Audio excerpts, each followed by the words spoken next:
Treasure Island by Robert Louis Stevenson. Illustrated by N.C. Wyeth. Chapter 1. The Old Sea Dog at the Admiral Benbow. Squire Trelawney, Dr. Livesey, and the rest of these gentlemen, having asked me to write down the whole particulars about Treasure Island, from the beginning to the end, keeping nothing back but the bearings of the island, and that only because there is still treasure not yet lifted. I take up my pen in the year of grace 17, and go back to the time when my father kept the Admiral Benbow Inn, and the brown old seaman with the sabre cut first took up his lodging under our roof.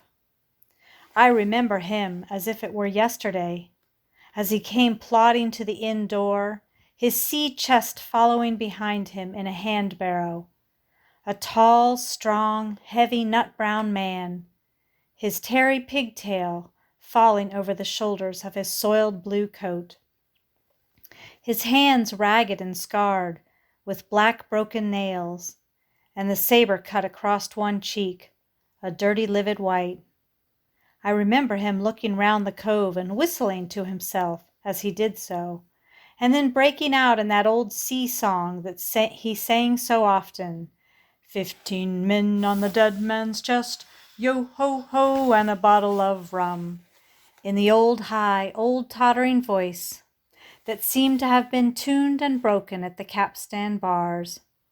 Then he rapped on the door with a bit of stick like a handspike that he carried, and when my father appeared, called roughly for a glass of rum.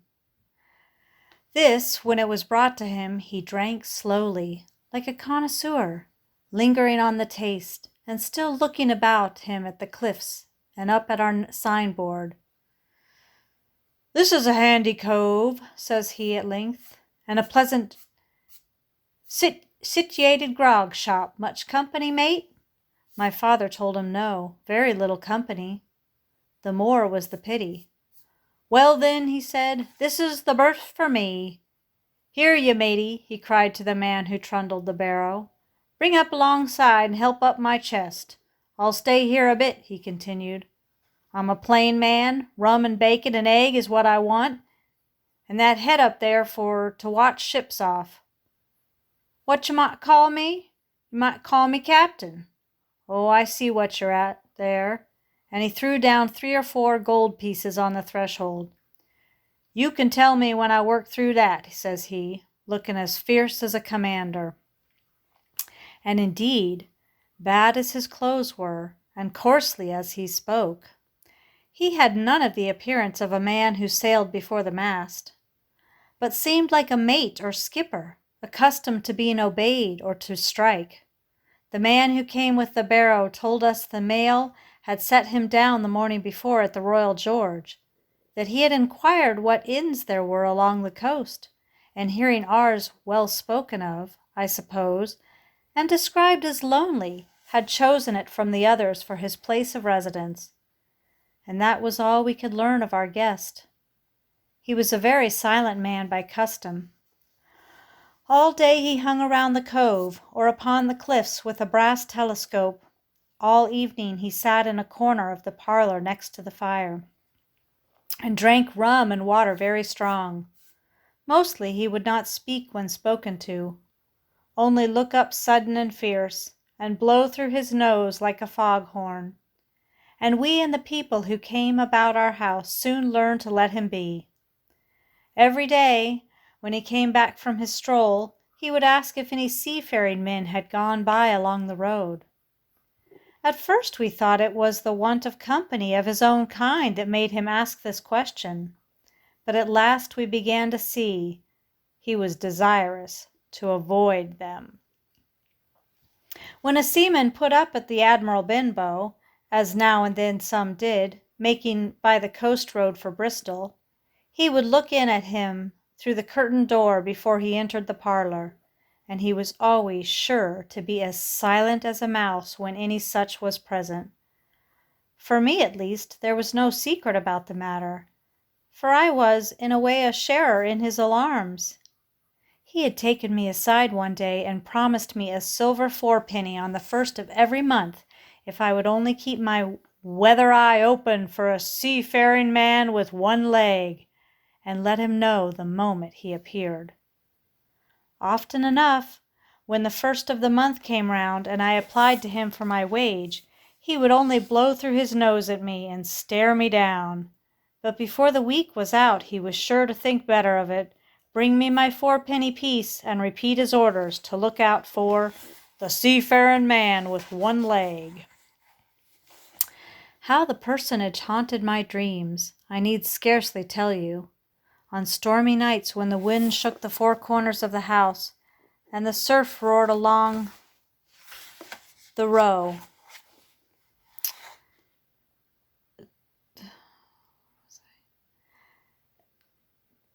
surf roared along the cove and up the cliffs, I could see him in 1,000 forms and with 1,000 diabolical expressions. Now the leg would be cut off at the knee, now at the hip. Now he was a monstrous kind of creature who never had but the one leg.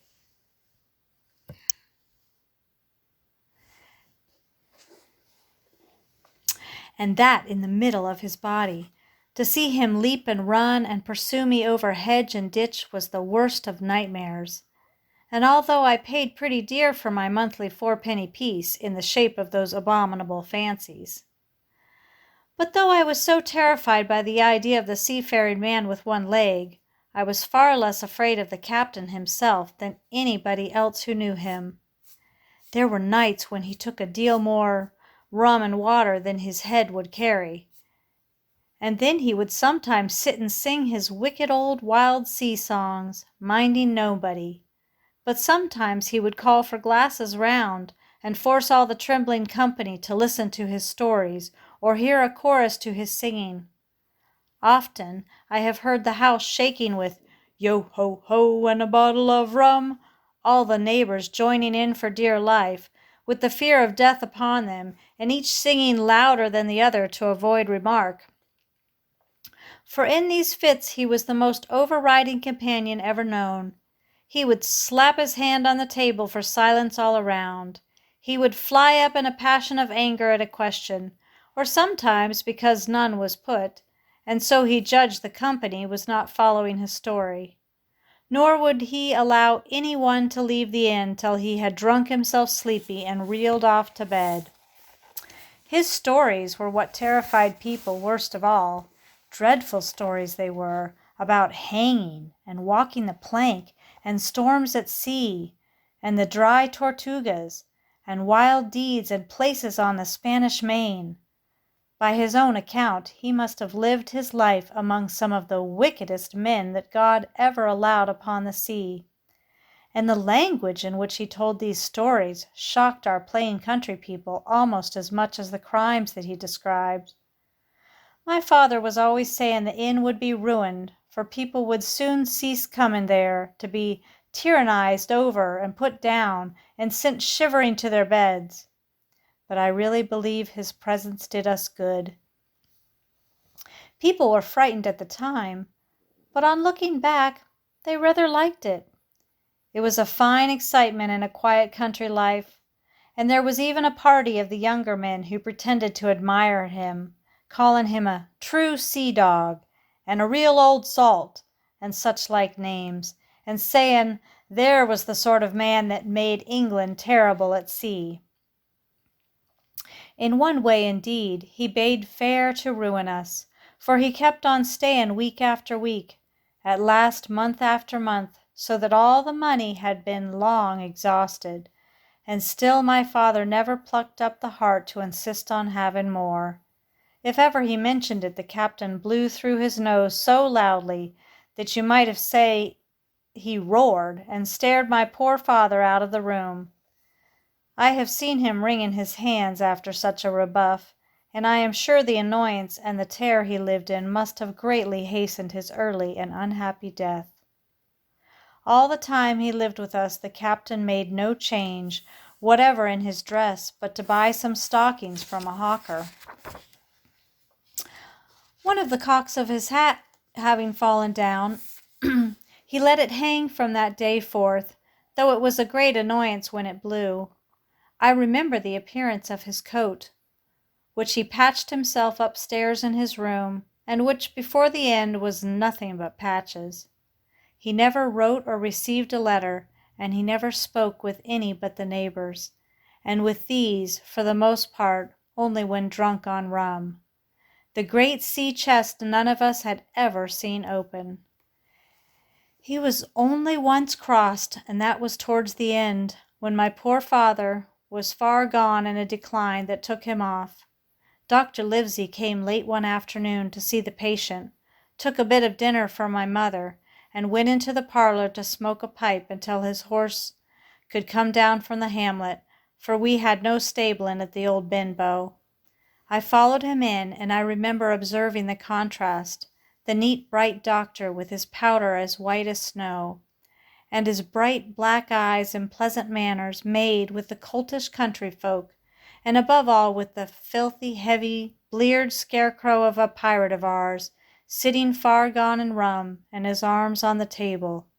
Suddenly he, the captain that is, began to pipe up his eternal song.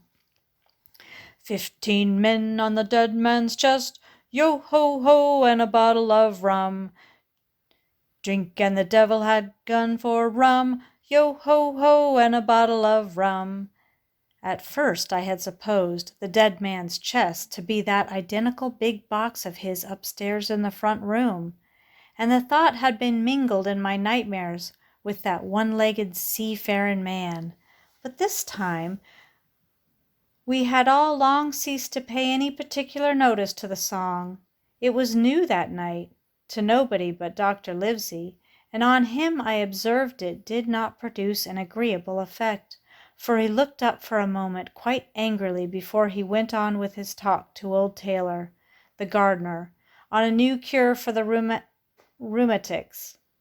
In the meantime, the captain gradually brightened up at his own music, and at last flapped his hand upon the table before him in a way we all knew to mean silence. The voices stopped all at once, all but Dr. Livesey's. He went on as before, speaking clear and kind, and drawing briskly at his pipe between every word or two.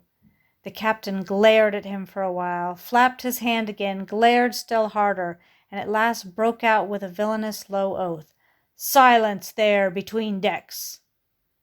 "Were you addressing me, sir?" says the doctor, and when the ruffian had told him, with another oath, that this was so. "I have only one thing to say to you, sir," replies the doctor, "that if you keep on drinking rum, the world will soon be quit of a very dirty scoundrel." The old fellow's fury was awful. He sprang to his feet, drew and opened a sailor's clasp knife, and balancing it open on the palm of his hand, threatened to pin the doctor to the wall. The doctor never so much as moved. He spoke to him as before, over his shoulder, and in the same tone of voice, rather high so that all the room might hear, but perfectly calm and steady. "If you do not put that knife this instant in your pocket, I promise upon my honor you shall hang at the next assizes." Then followed a battle of looks between them, but the captain soon knuckled under, put up his weapon, and resumed his seat, grumbling like a beaten dog. "And now, sir," continued the doctor, "since I now know there's such a fellow in my district, you may count I'll have an eye upon you day and night. I'm not a doctor only, I'm a magistrate, and if I catch a breath of complaint against you, if it's only for a piece of incivility like tonight's, I'll take effectual means to have you hunted down and routed out of this. Let that suffice." Soon after Dr. Livesey's horse came to the door, and he rode away. But the captain held his peace that evening, and for many evenings to come.